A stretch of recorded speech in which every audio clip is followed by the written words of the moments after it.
Hello friend, स्वागत है आपका आपके अपने चैनल के स्टडी क्लासेस में। फ्रेंड, आज की क्लास में मैं न्यू स्पीडी पब्लिकेशन का रेलवे भर्ती परीक्षा हेतु रेलवे सामान्य अध्ययन का बुक लेकर आई हूँ। जो ये बुक जो है यह 31 वर्ष का हल प्रश्न पत्र सहित इसमें दिया हुआ है। यह 1992 से 2024 तक का इसमें प्रश्न पत्र दिया हुआ है। इसके मुख्य आकर्षण में देखेंगे, मुख्य आकर्षण में क्या क्या दिया हुआ है जो देखेंगे। मुख्य आकर्षण में है भारतीय रेल एक परिचय, विश्व भारत का इतिहास, विश्व और भारत का भूगोल, भारतीय राज्य व्यवस्था, भारतीय अर्थव्यवस्था, सामान्य विज्ञान, भारत के राज्य, भारत एक परिचय। आगे है इसमें विश्व एक दर्शन, समसामयिक घटना चक्र। इसके अलावा स्पीडी के इस बुक में बहुत सारे क्वेश्चन जो हैं वह सभी एग्जाम में आते हैं। इसमें 2082 सेट्स दिए हुए हैं, 2082 सेट्स हैं। यह आरआरसी ग्रुप डी 2022 के प्रश्नों के साथ दिया गया बुक है। जनसंख्या 2011 इसमें मिलेगा, हमारा सौर मंडल, क्षेत्रीय सामान्य अध्ययन, कंप्यूटर विज्ञान, मानव शरीर, कृषि एवं पशुपालन, विज्ञान एवं प्रौद्योगिकी। इसके अलावा भारत में परिवहन, भारत में संचार व्यवस्था, भारतीय उद्योग, भारतीय प्रतिरक्षा, भारतीय बैंकिंग, फिल्म जगत, हमारी पृथ्वी, नोबेल पुरस्कार, गवर्नर जनरल एवं वायसराय, भारत के पर्वत और पठार, मैदान, जलवायु, मिट्टी एवं नदियाँ। इस बुक में इन सभी टॉपिक से क्वेश्चन दिए गए हैं। यह 1005 हल प्रश्न पत्र प्लस 726 मॉडल सेट्स प्लस 351 विषय का संग्रह है। कुल मिलाकर 2082 सेट्स इसमें दिए हुए हैं। तो चलिए देखते हैं आज के सेट में। आज की क्लास में हम लोग देखेंगे भारतीय अंतरिक्ष केंद्र और प्रक्षेपण यान। ये 9 नंबर टॉपिक से टॉपिक नंबर 10, 11, 12 और 13 नंबर टॉपिक तक हम लोग आज की क्लास में कवर करेंगे। तो चलिए फ्रेंड्स, बिना देर किए हम लोग आज की क्लास स्टार्ट करते हैं। आज का पहला टॉपिक हो जाएगा भारतीय अंतरिक्ष केंद्र प्रक्षेपण यान, इसरो। इसरो भारतीय अंतरिक्ष अनुसंधान संगठन है। इसरो की स्थापना 15 अगस्त 1969 को हुई थी। इसरो का मुख्यालय बेंगलुरु हो जाएगा। इसरो के प्रथम अध्यक्ष विक्रम साराभाई हैं। इसरो के प्रथम अध्यक्ष विक्रम साराभाई हो जाएंगे। विक्रम साराभाई को भारतीय अंतरिक्ष कार्यक्रम का जनक और पिता कहा जाता है। विक्रम साराभाई अंतरिक्ष केंद्र स्थित है तिरुवनंतपुरम, केरल में। सतीश धवन अंतरिक्ष केंद्र स्थित है श्रीहरिकोटा, आंध्र प्रदेश में। स्पेस एप्लीकेशन सेंटर अहमदाबाद में स्थित है। स्पेस एप्लीकेशन सेंटर जो है यह अहमदाबाद में हो जाएगा। राष्ट्रीय सुदूर संवेदी केंद्र हैदराबाद में स्थित है। भारतीय सुदूर संवेदी संस्थान देहरादून में स्थित है। नासा का गठन 1958 ईस्वी में हुआ था और नासा का मुख्यालय वॉशिंगटन डीसी हो जाएगा। आगे देखेंगे स्पेस एजेंसियां। स्पेस एजेंसियां में है नासा। नासा स्पेस एजेंसी जो है यह अमेरिका का है। जेक्सा स्पेस एजेंसी जापान का हो जाएगा। आईएसए स्पेस एजेंसी इजराइल का है। सीएनएसए स्पेस एजेंसी जो है यह चीन का है। फिर हो जाएगा रोसकोस्मोस जो है यह रूस का स्पेस एजेंसी है। सुपार्को जो है यह पाकिस्तान का हो जाएगा। एईबी यह ब्राजील का स्पेस एजेंसी है। आगे देखेंगे भारतीय प्रथम उपग्रह एवं मिशन। भारत के प्रथम भारतीय उपग्रह का नाम हो जाएगा आर्यभट्ट। आर्यभट्ट 19 अप्रैल 1975 को सोवियत संघ से प्रक्षेपित किया गया था। भारत में निर्मित एवं भारत में प्रक्षेपित भारत का प्रथम उपग्रह रोहिणी हो जाएगा। भारत का पहला मौसम उपग्रह कल्पना 1 है, जिसका पुराना नाम मैटसेट हो जाएगा। भारत का प्रथम संचार उपग्रह एप्पल हो जाएगा। भारत का प्रथम चंद्र मिशन चंद्रयान 1 है। पहला पृथ्वी अवलोकन उपग्रह EOS-03 हो जाएगा। भारत का पहला सौर मिशन आदित्य L1 है। भारत का पहला सौर मिशन आदित्य L1 हो जाएगा। आगे देखेंगे प्रक्षेपण यान SLV का पूर्ण रूप क्या हो जाएगा। इसका पूर्ण रूप हो जाएगा सैटेलाइट लॉन्च व्हीकल। ASLV का पूर्ण रूप हो जाएगा augmented satellite launch vehicle. SSLV का पूर्ण रूप हो जाएगा small satellite launch vehicle. PSLV का पूर्ण रूप हो जाएगा polar satellite launch vehicle. GSLV का पूर्ण रूप हो जाएगा geosynchronous satellite launch vehicle. SLV-3 Bharat का प्रथम प्रक्षेपण यान था। SLV-3 भारत का प्रथम प्रक्षेपण यान था। भारत का प्रथम उपग्रह रोहिणी RS-1 18 जुलाई 1980 को SLV-3 से भेजा गया था। PSLV का अन्य नाम हो जाएगा वर्क हॉर्स। GSLV के माध्यम से अधिक भार वाले उपग्रहों को भेजा जाता है।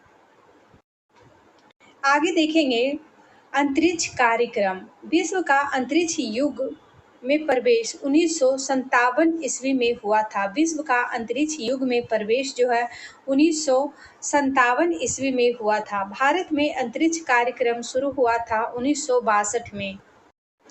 अंतरिक्ष विभाग आयोग की स्थापना 1972 में हुई थी। अंतरिक्ष में प्रथम जानवर कौन गया था, तो यह लाइका नामक कुतिया हो जाएगा। अंतरिक्ष में पहुंचने वाला प्रथम व्यक्ति, अंतरिक्ष में पहुंचने वाला प्रथम व्यक्ति जो है वो हो जाएगा मेजर यूरी गागरिन, जो सोवियत संघ से 1961 में गए थे। अंतरिक्ष में जाने वाली प्रथम महिला वेलेंतीना हो जाएगी।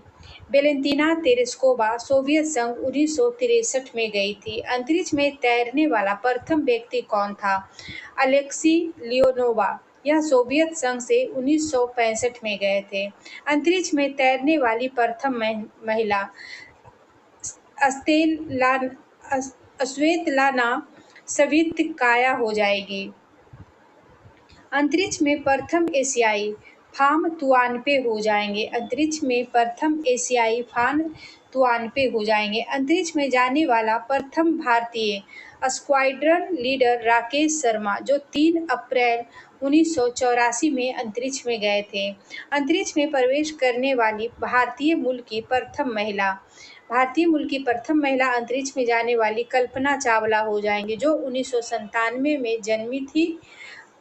1997 में अंतरिक्ष में प्रवेश, सॉरी यहाँ पे थोड़ा सा मिस्टेक हो गया। कल्पना चावला जो है अंतरिक्ष में प्रवेश करने वाली भारतीय मूल की प्रथम महिला है और यह 1997 में अंतरिक्ष में प्रवेश की थी।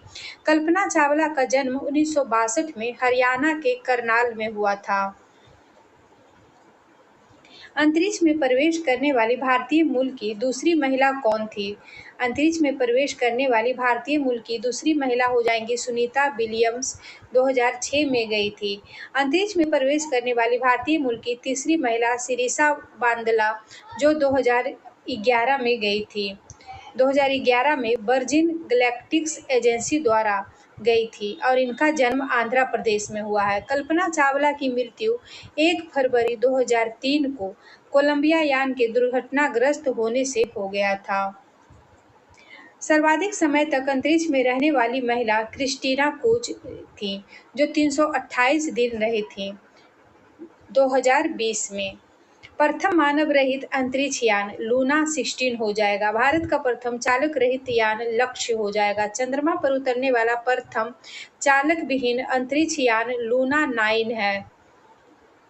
चंद्रमा पर पैर रखने वाला प्रथम व्यक्ति नील आर्मस्ट्रांग, जो अमेरिका के थे और यह 21 जुलाई 1969 को चंद्रमा पे पहुंचे थे।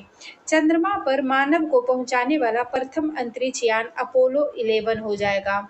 चंद्रमा पर मानव भेजने वाला प्रथम देश संयुक्त राज्य अमेरिका हो जाएगा।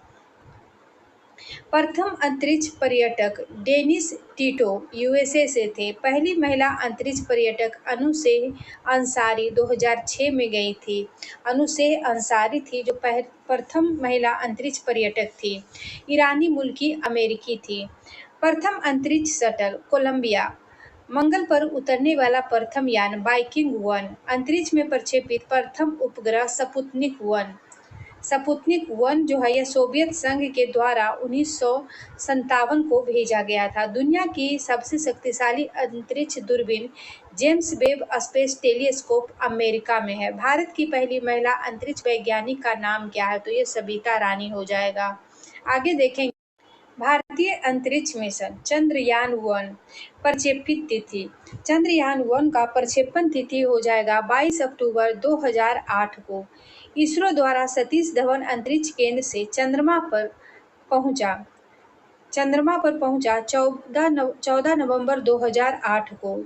चंद्रयान-1 जो है था वह चंद्रमा पर 14 नवंबर 2008 को पहुंचा और इसे प्रक्षेपित किया गया था 22 अक्टूबर 2008 को। प्रक्षेपण यान रॉकेट हो जाएगा PSLV XLC-11। तत्कालीन इसरो का अध्यक्ष जी माधवन राय है। चंद्रयान-1 चंद्रमा के जिस स्थान पे उतरा था उस स्थान का नाम जवाहर पॉइंट रखा गया है। चंद्रयान-1 जिस स्थान पे उतरा था उसका नाम जवाहर पॉइंट रखा गया है। चंद्रयान-2 के बारे में देखेंगे। चंद्रयान-2 प्रक्षेपण तिथि हो जाएगा 22 जुलाई 2019। इसरो द्वारा सतीश धवन अंतरिक्ष केंद्र से इसे प्रक्षेपित किया गया था। चंद्रयान-2 का चंद्रमा की कक्षा में प्रवेश 20 अगस्त 2019 को हुआ। प्रक्षेपण यान हो जाएगा GSLV MK3M1। तत्कालीन इसरो अध्यक्ष के शिवम हो जाएंगे। चंद्रयान-2 के समय इसरो के अध्यक्ष के शिवम थे। चंद्रयान-2 के 3 हिस्से थे: ऑर्बिटर, लैंडर और रोवर। ऑर्बिटर लैंडर विक्रम और रोवर को प्रज्ञान कहा गया था और लैंडर को विक्रम कहा गया था। चंद्रयान-3 देखेंगे। चंद्रयान-3 का प्रक्षेपण तिथि हो जाएगा 14 जुलाई 2023। इसरो द्वारा सतीश धवन अंतरिक्ष केंद्र से सफल लैंडिंग किया गया 23 अगस्त 2023 को। चंद्रयान-3 23 अगस्त 2023 को इसकी सफल लैंडिंग हुई। चंद्रयान-3 प्रक्षेपण यान हो जाएगा LVM-3M4। इसका थीम था science of the moon. Chandrayaan-3 में एक लैंडर विक्रम और एक रोवर प्रज्ञान है। इसमें ऑर्बिटर नहीं है। लैंडर विक्रम चंद्रमा के जिस स्थान पे उतरा है उसे शिव शक्ति बिंदु नाम दिया गया है। इसरो के अध्यक्ष एस सोमनाथन थे। चंद्रयान-3 के प्रक्षेपण के समय इसरो के अध्यक्ष एस सोमनाथ हो जाएंगे। परियोजना के निर्देशक पी वीरमुथुवेल हो जाएंगे। भारत चंद्रमा के दक्षिणी ध्रुव पर उतरने वाला पहला व चंद्रमा पर उतरने वाला चौथा देश है। मिशन आदित्य L1 के बारे में देखेंगे। भारत का पहला सौर मिशन है जो इसरो द्वारा श्रीहरिकोटा से 2 सितंबर 2023 को PSLV C-57 रॉकेट से लॉन्च होने के 127 दिन बाद 6 जनवरी 2024 को L1 बिंदु पर पहुंचा। L1 का अर्थ हो जाएगा लैग्रेंज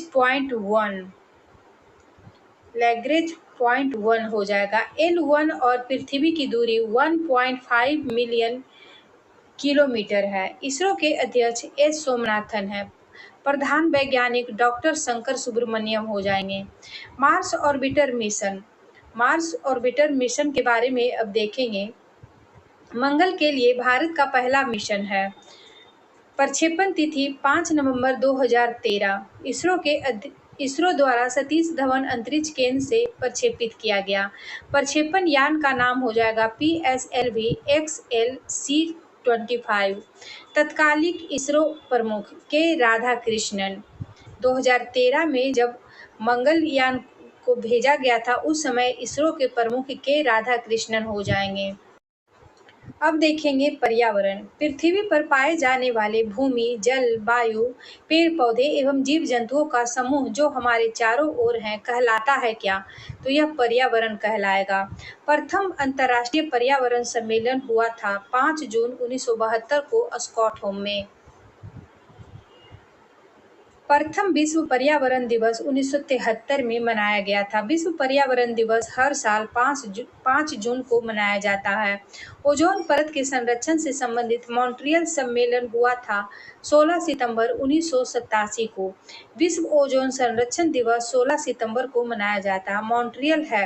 मॉन्ट्रियल कनाडा का एक शहर है। ओजोन की मात्रा में कमी का मुख्य कारण है क्लोरोफ्लोरोकार्बन (CFC). ओजोन परत को नष्ट करता है कौन? तो CFC करता है। प्रथम पृथ्वी सम्मेलन आयोजित हुआ था 1992 में ब्राजील के रियो डी जेनेरियो में। पृथ्वी दिवस मनाया जाता है 22 अप्रैल को। पृथ्वी दिवस 22 अप्रैल को मनाया जाता है। क्योटो जापान सम्मेलन हुआ 1997 में। क्योटो प्रोटोकॉल प्रभावी हुआ 2005 में। क्योटो सम्मेलन संबंधित है वातावरण से, कार्बन डाइऑक्साइड उत्सर्जन में वृद्धि से। विश्व का गर्म होना या पृथ्वी की औसत तापमान बढ़ना कहलाता है ग्लोबल वार्मिंग। पृथ्वी का औसत तापमान 14 डिग्री सेल्सियस है। पृथ्वी का औसत तापमान 14 डिग्री सेल्सियस हो जाएगा। ग्लोबल वार्मिंग को प्रभावित करने वाला मुख्य कारक है कार्बन डाइऑक्साइड। वायुमंडल की वार्षिक तापमान वृद्धि कहलाता है हरित गृह प्रभाव, green house effect. Green house gas है कौन सा? तो ये हो जाएगा जल वाष्प, carbon dioxide, methane, nitrous oxide. हरित गृह प्रभाव हेतु सर्वाधिक उत्तरदायी गैस है कार्बन डाइऑक्साइड (CO2). सर्वाधिक ग्रीन हाउस गैसें की संकल्पना की थी जोसेफ फोरियर ने 1824 में। पर्यावरण एवं वन मंत्रालय का गठन 1985 में हुआ। पर्यावरण वन मंत्रालय का गठन 1985 में हुआ। भारत सरकार ने पर्यावरण संरक्षण अधिनियम लागू किया 1986 में। विश्व पर्यावरण संरक्षण दिवस 26 नवंबर को मनाया जाता है। पर्यावरण संरक्षण के लिए काम करने वाली अंतर्राष्ट्रीय एजेंसी ग्रीन पीस एम्स्टर्डम हो जाएगा। राष्ट्रीय पर्यावरण अनुसंधान केंद्र स्थित है नागपुर में। राष्ट्रीय वन नीति लाया गया 1988 में। राष्ट्रीय जल नीति की घोषणा 2002 में की गई। राष्ट्रीय पर्यावरण नीति की घोषणा 2004 में की गई। राष्ट्रीय हरित प्राधिकरण की स्थापना 2010 में हुआ। विश्व आर्द्र भूमि दिवस 2 फरवरी को हर साल मनाते हैं। विश्व वन दिवस 21 मार्च को मनाते हैं। जैव विविधता दिवस 22 मई को मनाते हैं। रेड डाटा बुक जारी करता है IUCN। संबंधित है यह किससे? तो विलुप्त या संकटग्रस्त जीवों से। रेड डाटा बुक जो है यह विलुप्त या संकटग्रस्त जीव से संबंधित है। IUCN का मुख्यालय ग्लैंड हो जाएगा जो स्विट्जरलैंड में स्थित है। जैव विविधता संरक्षण अधिनियम 2002 में लागू हुआ। अब है पारिस्थितिकी। जीवधारियों तथा उनके वातावरण के पारंपरिक संबंधों का अध्ययन कहलाता है पारिस्थितिकी, इकोलॉजी। इकोलॉजी शब्द का प्रथम प्रयोग रिटर ने 1865 में किया था। अर्नेस्ट हैकेल ने 1869 में। सर्वाधिक अस्थायी पारिस्थितिकी है महासागर। रचना एवं कार्य की दृष्टि से विभिन्न जीवों और वातावरण की मिली-जुली इकाई कहलाता है पारिस्थितिकी तंत्र, इकोसिस्टम। पारिस्थितिकी तंत्र या पारितंत्र शब्द का सर्वप्रथम प्रयोग किया A.G. टांसले ने 1935 में। पारिस्थितिकी में ऊर्जा का स्रोत सूर्य का प्रकाश है। परितंत्र में ऊर्जा का स्रोत सूर्य का प्रकाश हो जाएगा। पर्यावरण की कार्यात्मक इकाई है पारितंत्र। पारिस्थितिकी तंत्र 2 घटकों का बना होता है, जैविक घटक एवं अजैविक घटक। जैविक घटक को 3 भागों में विभक्त किया गया है, उत्पादक, उपभोक्ता और अपघटक। उत्पादक द्वारा उत्सर्जित खाद्य पदार्थ का उपयोग करने वाले घटक कहलाते हैं उपभोक्ता। उपभोक्ता 3 प्रकार के होते हैं, प्राथमिक उपभोक्ता, द्वितीय उपभोक्ता और तृतीयक उपभोक्ता। वे जीव जो हरे पौधे खाते हैं कहलाते हैं प्राथमिक उपभोक्ता, जैसे बकरी, गाय, भैंस, ये सब प्राथमिक उपभोक्ता हो जाएंगे। प्राथमिक उपभोक्ता को भोजन के रूप में प्रयुक्त करने वाले जीव कहलाते हैं द्वितीयक उपभोक्ता, जैसे भेड़िया, मोर, लोमड़ी। द्वितीयक उपभोक्ता को भोजन के रूप में इस्तेमाल करने वाला जीव कहलाता है तृतीयक उपभोक्ता, जैसे बाघ, शेर और चीता। जैविक घटक को 2 भाग में विभक्त किया गया है, कार्बनिक एवं अकार्बनिक। कार्बनिक अजैविक घटक हो जाएगा कार्बोहाइड्रेट, प्रोटीन एवं वसा। अकार्बनिक अजैविक घटक हो जाएगा मृदा, जल, वायु, खनिज। अपघटक होते हैं कवक एवं जीवाणु। सफाई कर्मचारी कहलाते हैं अपघटक। एक जीव द्वारा दूसरे को खाए जाने पर पोषक तत्वों एवं ऊर्जा का रूपांतरण कहलाता है खाद्य श्रृंखला। खाद्य श्रृंखला बनती है उत्पादकों, उपभोक्ताओं एवं अपघटकों से मिलकर।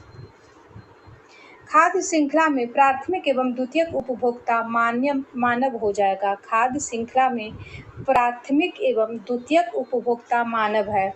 किसी पारितंत्र के विभिन्न ऊर्जा स्तरों की कार्यात्मक भूमिका की तुलना करने हेतु प्रदर्शन किया जाता है ऊर्जा पिरामिड।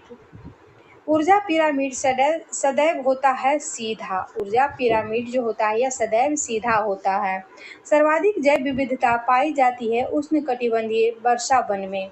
पारिस्थितिकी विज्ञान केंद्र स्थित है बेंगलुरु में। अब देखेंगे प्रदूषण।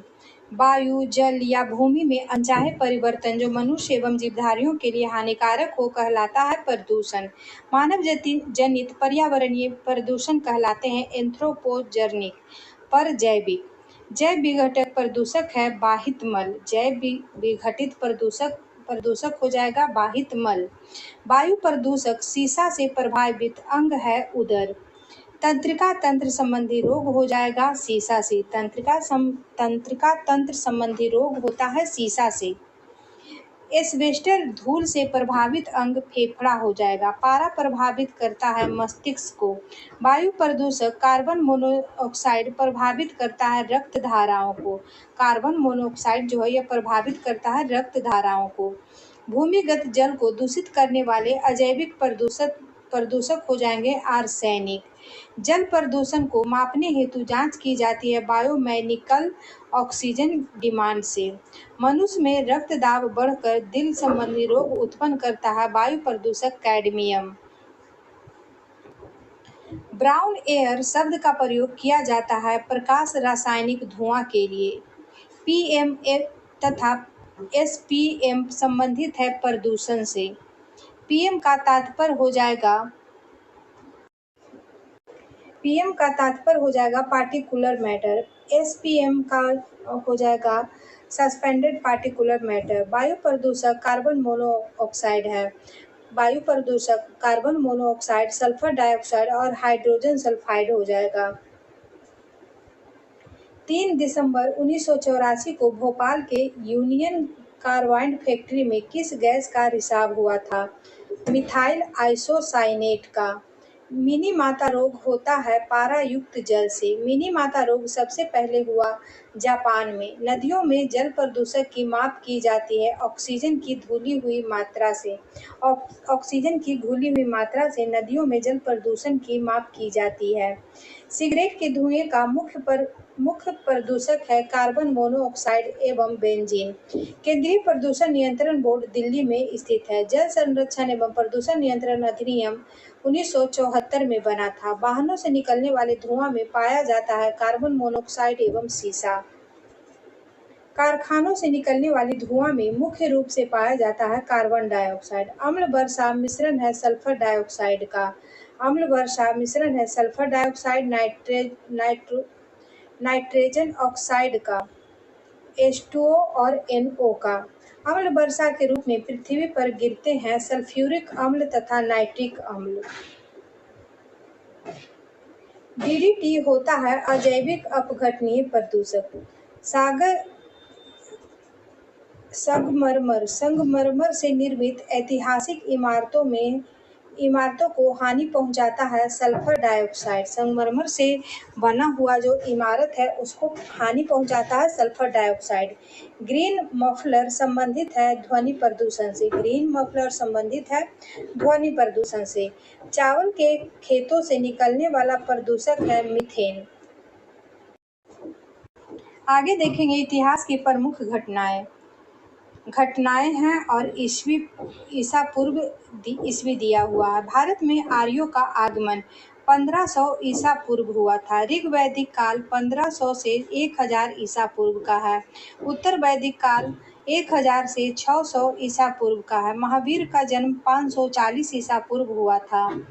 महावीर का निर्वाण 468 ईसा पूर्व में हुआ था। गौतम बुद्ध का जन्म 563 ईसा पूर्व में हुआ था। गौतम बुद्ध का महापरिनिर्वाण 483 ईसा पूर्व में हुआ। सिकंदर का भारत पर आक्रमण 326 से 325 ईसा पूर्व में हुआ था। चंद्रगुप्त मौर्य की मृत्यु 298 ईस्वी पूर्व में हुआ था। अशोक द्वारा कलिंग पर विजय 261 ईसा पूर्व में हुआ था। विक्रम संवत का आरंभ 58 ईसा पूर्व में हुआ था। शक संवत का आरंभ 78 ईसा पूर्व में हुआ था। 78 ईस्वी में हुआ था। शक संवत का आरंभ जो हो जाएगा 78 ईस्वी में हुआ था और विक्रम संवत का आरंभ जो है 58 ईसा पूर्व में हुआ था। हिजरी संवत का आरंभ जो है 622 ईस्वी में हुआ था। फाहियान की भारत यात्रा 405 से 1100 ईस्वी में हुआ था। हर्षवर्धन का शासनकाल 606 से 647 ईस्वी में हुआ। हेनसांग की भारत यात्रा 630 में हुआ था। चीनी यात्री इत्सिंग का बिहार भ्रमण 673 ईस्वी में हुआ था। यानी चीनी यात्री इत्सिंग जो है यह 7वीं सदी में भारत आया था। हेनसांग भी 7वीं सदी में भारत आया था। भारत पर प्रथम मुस्लिम आक्रमण 712 ईस्वी में हुआ। सोमनाथ मंदिर पर आक्रमण 1025 ईस्वी में हुआ था, यानी 1025 ईस्वी में। तराइन का प्रथम युद्ध 1191 ईस्वी हो जाएगा। तराइन का द्वितीय युद्ध 1192 ईस्वी हो जाएगा। गुलाम वंश की स्थापना 1206 ईस्वी में हुआ। इब्न बतूता का भारत आगमन 1333 ईस्वी में हुआ। विजयनगर साम्राज्य की स्थापना 1336 ईस्वी में हुआ। तैमूर लंग का भारत पर आक्रमण 1398 ईस्वी में हुआ। गुरु नानक देव जी का जन्म 1469 ईस्वी में हुआ। वास्को डी गामा का भारत आगमन 1498 में हुआ। आगरा शहर की स्थापना 1506 में हुआ। चौसा का युद्ध 1539 में हुआ। कन्नौज या बिलग्राम का युद्ध 1540 में हुआ। पानीपत का प्रथम युद्ध 1526 में हुआ। पानीपत का द्वितीय युद्ध 1556 ईस्वी में हो जाएगा। पानीपत का तृतीय युद्ध 1761 ईस्वी में हो जाएगा। पानीपत का तृतीय युद्ध 1761 में हो जाएगा। अकबर का जन्म 1542 में हुआ था। अकबर का राज्यारोहण 1556 ईस्वी में हुआ। हल्दी घाटी का युद्ध 1576 में हुआ। दीन-ए इलाही धर्म की स्थापना 1582 में हुआ। ईस्ट इंडिया कंपनी की स्थापना 1600 ईस्वी में हुआ। अकबर द्वारा मनसबदारी का आरंभ 1574 में हुआ। पलासी का युद्ध 1757 ईस्वी में हुआ। अलीनगर की संधि 1757 ईस्वी में हुआ। बेदरा का युद्ध 1759 ईस्वी में हुआ। बक्सर का युद्ध 1764 ईस्वी में हुआ। प्रथम आंग्ल मैसूर युद्ध 1767 से 1769 ईस्वी में हुआ।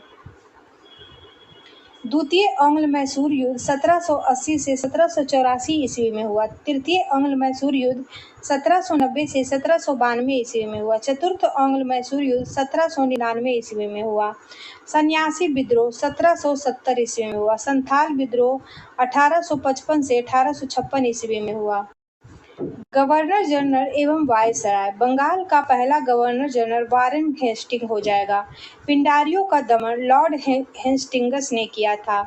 बंगाल में द्वैध शासन रॉबर्ट क्लाइव ने चलाया। बंगाल में अस्थायी बंदोबस्त लॉर्ड कॉर्नवालिस के द्वारा लाया गया। भारत में सिविल सेवा का जनक हो जाएगा कॉर्नवालिस। भारत का अंतिम गवर्नर जनरल लॉर्ड कैनिंग हो जाएगा। भारत का अंतिम गवर्नर जनरल लॉर्ड कैनिंग हो जाएगा और बंगाल का प्रथम गवर्नर जनरल वारेन हेस्टिंग हो जाएंगे। भारत का प्रथम वायसराय लॉर्ड कैनिंग हो जाएगा। स्वतंत्र भारत का प्रथम गवर्नर जनरल लॉर्ड माउंटबेटन हो जाएंगे। बंगाल का विभाजन लॉर्ड कर्जन के काल में हुआ था। रेलवे बोर्ड का गठन लॉर्ड कर्जन के काल में हुआ था। बंगाल विभाजन रद्द हुआ लॉर्ड हार्डिंग द्वितीय के काल में। भारत में रेलवे की स्थापना लॉर्ड डलहौजी के द्वारा शुरू किया गया।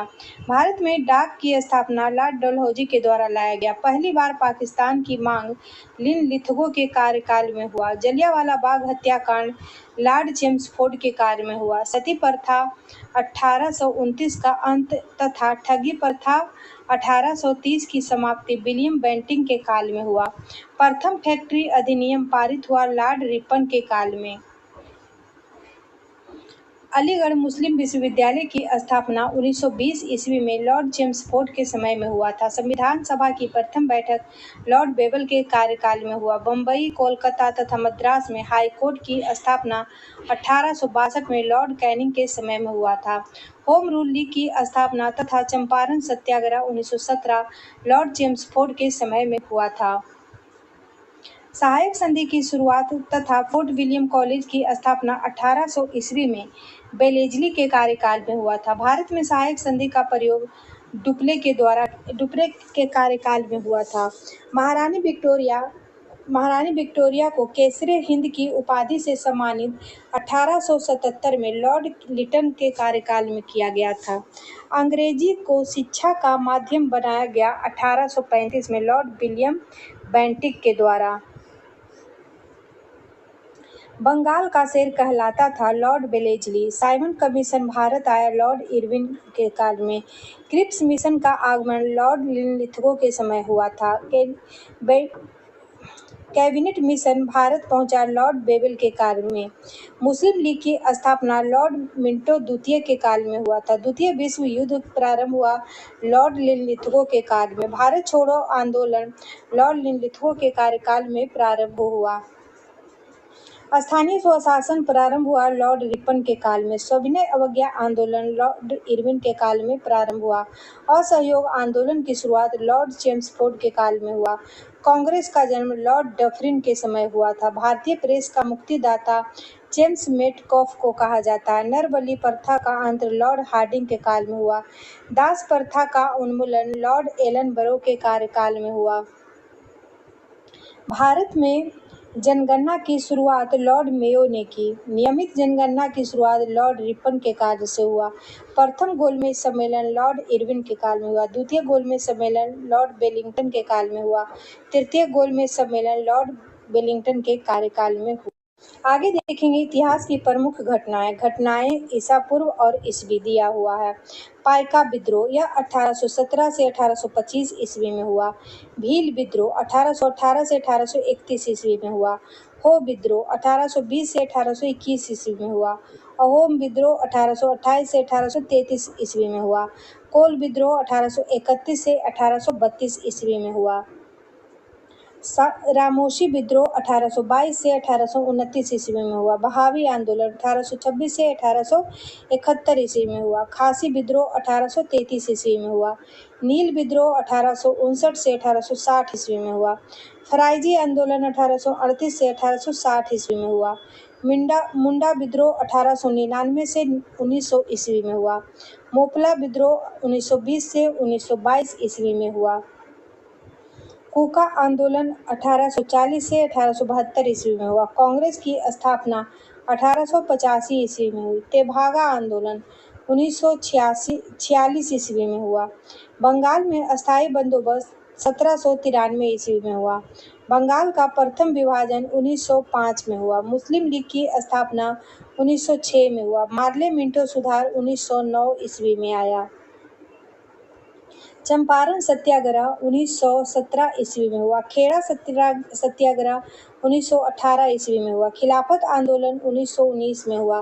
प्रथम विश्व युद्ध 1914 से 1918 ईस्वी में हुआ। द्वितीय विश्व युद्ध 1939 से 1945 के बीच हुआ। लखनऊ समझौता 1916 में हुआ। होम रूल की स्थापना 1916 में हुआ। जलियांवाला बाग हत्याकांड 1919 में हुआ। रॉलेट एक्ट पारित 1919 में हुआ। असहयोग आंदोलन 1920 और 22 में हुआ। बायकोम सत्याग्रह 1924 से 1925 में हुआ। साइमन कमीशन का आगमन 1928 ईस्वी में हुआ। दांडी मात्र नमक सत्याग्रह 1930 में हुआ। गांधी इरविन समझौता 1931 ईस्वी में हुआ। कैबिनेट मिशन का आगमन 1946 ईस्वी में हुआ। महात्मा गांधी की हत्या 1948 में हुआ। चीन का भारत पर आक्रमण 1962 ईस्वी में हुआ। भारत पाक युद्ध 1965 ईस्वी में हुआ। ताशकंद समझौता 1966 ईस्वी में हुआ। तालीकोट का युद्ध 1565 ईस्वी में हुआ। कारगिल युद्ध 1999 ईस्वी में हुआ। प्रथम गोलमेज सम्मेलन 1930 ईस्वी में हुआ। द्वितीय गोलमेज सम्मेलन 1931 में हुआ। तृतीय गोलमेज सम्मेलन 1932 ईस्वी में हुआ। सविनय अवज्ञा आंदोलन 1930 में हुआ। क्रिप्स मिशन का आगमन 1942 में हुआ। आजाद हिंद फौज का गठन 1942 में हुआ। भारत छोड़ो आंदोलन 1942 में हुआ। चीनी क्रांति 1911 में हुआ। फ्रांसीसी क्रांति 1789 में हुआ। रूसी क्रांति 1917 ईस्वी में हुआ। फ्रेंड, आज की क्लास में मैं यहीं तक करवा पाऊंगी। अगले क्लास में इससे आगे का मैं करवाऊंगी। फ्रेंड, वीडियो अच्छा लगे तो लाइक शेयर सब्सक्राइब कीजिएगा। Thank you.